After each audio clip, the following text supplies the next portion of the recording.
every time I see him, he's always enthusiastic. Like he has it from his heart, like with a smile at face and enthusiasm at heart. It feels like that saying is from Guruvara sir only.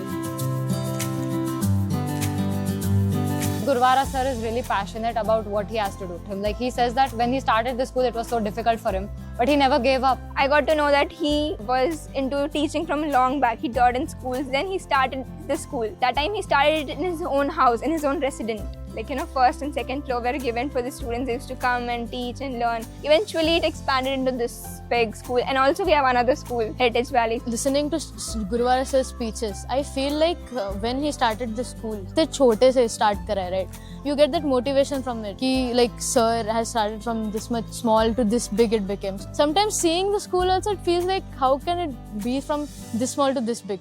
Unimaginable, So what cheese motivation? He has been running this school for the past 40 years.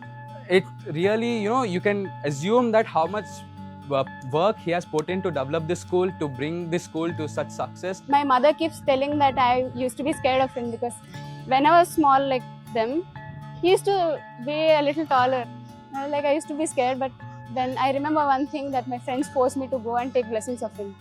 It was so sweet that time. I was like, okay, fine.